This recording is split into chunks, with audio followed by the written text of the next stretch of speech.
We begin our second half with the music of William Grant Still, a really great African-American composer who, again, was better known during his lifetime. He was born in 1895 and he dies in 1978. He did a lot of firsts as a composer, as an African-American composer. He was the first African-American composer to have a symphony done by a major symphony orchestra, his Afro-American Symphony of 1932, done by the Rochester Philharmonic, a really great piece of music. He was the first African-American to conduct a major symphony orchestra. That was the LA Philharmonic in 1936. And then he conducted the first of the Deep South. Took 20 years for that to happen, but in New Orleans he did conduct. He also was the first to write an opera that was done by a major opera company, the City Opera in New York. Did his Troubled Island with a libretto by Langston Hughes. So this was a very important composer.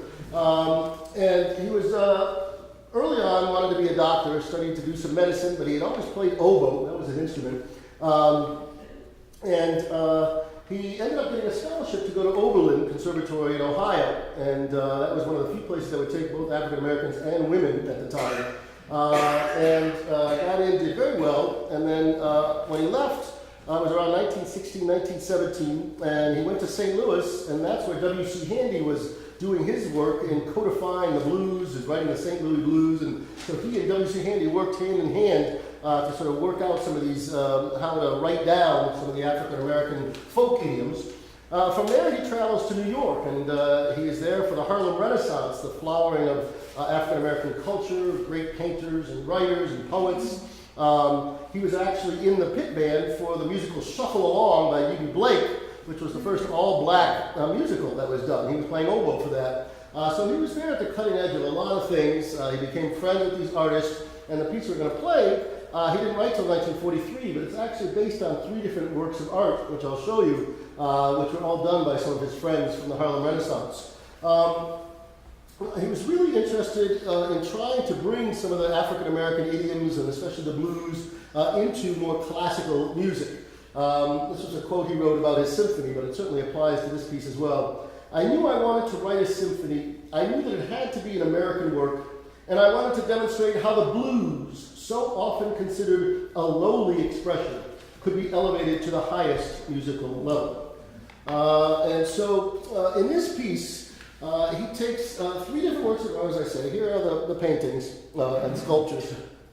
The first movement is based upon a sculpture by Richmond Barté called named Tribal African Dancer from 1933. I think this was the first African-American artist sculpture to be in the Metropolitan Museum of Art as well. And it's a wonderful sculpture that has sort of latent movement about to happen in it, and William Grant Still's music just lets that movement come out, spinning around in this in great intensity, building up until in the middle of the movement it all sort of stops for a second. We get a slow blues section as it starts to wind down a little bit and then back up again into a fantastic end. The second movement to me is one of the great slow movements ever written, and it's based upon a crayon drawing by Sergeant Claude Johnson of a mother and child, and for that Still uses the African-American spiritual tradition, some of that gospel, the lush harmonies of that music to really evoke great tenderness. And then the last movement is based upon a sculpture by Augusta Savage called Gammon, or Street Boy. This is a female artist. And to showcase that, he uses Boogie Woogie to get the spirit of the street on that. So a wonderful piece, and we hope you enjoy William Grant Still, the Suite for Violin and Piano.